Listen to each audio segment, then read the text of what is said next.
Hey everybody, it's a beautiful Wednesday. The sun is shining, it's just gorgeous outside, 82 degrees, the middle of the day. You can't beat this. Sometimes I love Nevada weather, other times it's a challenge. But today is my 1,000 subscriber giveaway, so well, here's my cat. You want to be on YouTube? This is my not so feral cat who got in the house today and caused a lot of trouble with my dogs. You're causing trouble now. So the contest was basically, I wanted to know what everybody thought a homestead was. What does it mean to you? I looked up the definition, and it pretty much falls into two according to my great big thick Webster dictionary. Number one was a dwelling with land and buildings occupied by the owner as a home and exempted by a homestead law. And that tended to be true, I don't know, 50, 100 years ago or more, I don't know. And the second definition was any dwelling with its land and buildings where a family makes its home. I think this is probably more accurate today, but that's still up for discussion and arguments, and I don't know that anybody will ever agree. But to me, a homestead is a state of mind. It's working towards a goal. It's doing as much as you can for your family, whether you're off-grid, whether you are using electricity, not using electricity, whether you grow all your own food, whether you have livestock, whether you have a large piece of land or you live in an apartment. Where is that line, and who is the one that really decides it?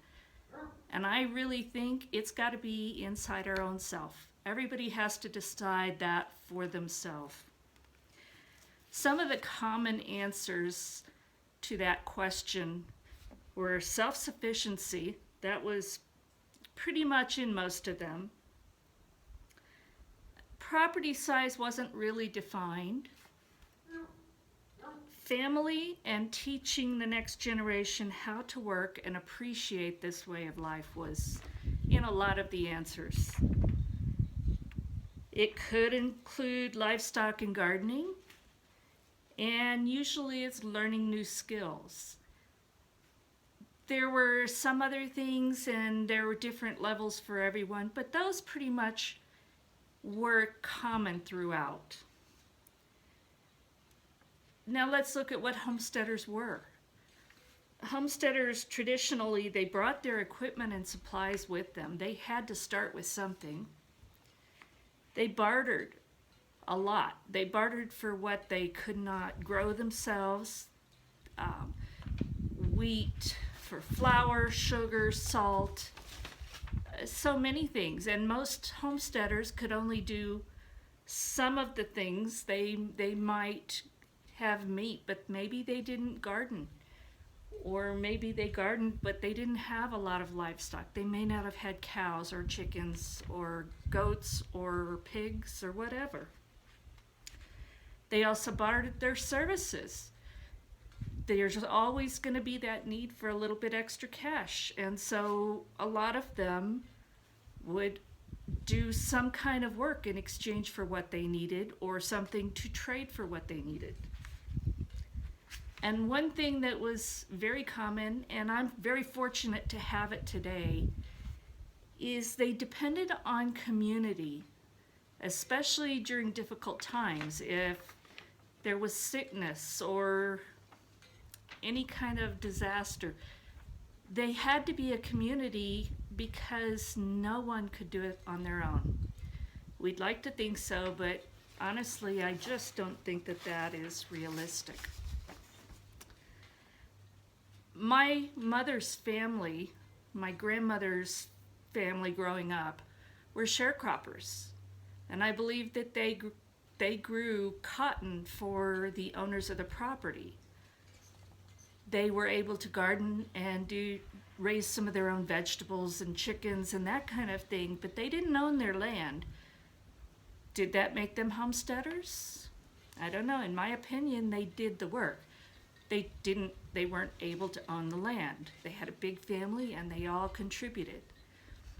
My father's family, his grandfather, I think it was his grandfather, was a blacksmith. He had to make his own tools. This is one of them. I'm so fortunate to have something that he made with his own hands. And I have my grandfather's and my father's tools, some of which they made by their own hands. They may not have done all the other pieces, but they were still, in a way, homesteaders. They had their niche they filled, and they worked to provide for their families. So what is a homesteader? I don't know. I think we all have to decide it for ourselves. Does it mean being off-grid? Does it mean being off-grid and using electricity such as I do? I don't lack anything, so does that disqualify me? Do you have to have livestock? I've got chickens and this worthless, not so feral cat. Do you have to produce all your own food? And do you have to have land? I just found it fascinating that there were some people that live in apartments that do a lot of the same things, but they don't think of themselves as homesteaders. They are reaching out for the same goals and doing a lot of the same things, but they don't see themselves that way. But overall, what I found is everybody's definition was very personal to them, and that's the way it should be. So we really should not be putting anybody in a box and defining for them what their dream is and what their way of life is. So I think maybe we all need to rethink our ideas and even our own circumstances and how we see ourselves. Don't belittle yourself. Don't lack confidence. Nobody gets into this knowing everything. Nobody gets into this starting out with everything. It's a process. We all have to start somewhere. And unless you're fortunate enough to have grown up this way and it's just the way of life, most of us are going to have to learn a whole lot. I know I have, and I have a lot more to learn. I never want to stop learning. To me, that is the true meaning of homesteading. It's a way of thought and a way of living. So now I want to announce the winners of my 1,000 subscriber giveaway, and I'm so excited about this. I even added one of these dough whisks. This is mine, but I have a brand new one that I added to the first prize. So I'm going to announce those now, and I'll be sending an email to each of those people so that they can send me their address and I can ship these things out to them. So the first prize, and that's the dough whisk. It's the 2 scrapers, the little tub with its lid, and the baker's couche. Goes to Jennifer McQueen. So Jennifer, congratulations. And the second prize, which is just like the first, except it doesn't have the little dough whisk, goes to Sherry Meyer. I think that's how you pronounce it. Sherry Meyer. And congratulations, Sherry. And then there will be 3 dehydrated sourdough starters that I'm going to send out and these both get sourdough starters with them. And then there will be 3 just the sourdough starters, and that will go to Judith Rutledge, Lois Neer, and Kathy O'Gorman So congratulations, everybody. I'm going to send you an email. Send me one back with your address and all your information so that I can get these shipped out to you.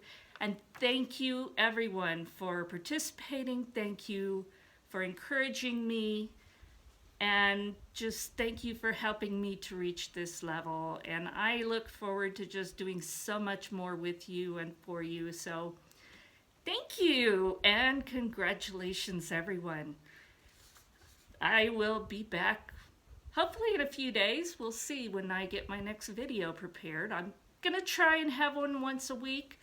Might be more than once a week, just depends on my crazy schedule, but I will try to have at least one a week. So thank you, everyone, and thank you for watching Vickie's Country Home. If you aren't a subscriber and you enjoyed this, please give me a thumbs up and subscribe. And I will be seeing you soon. Thanks. Bye-bye.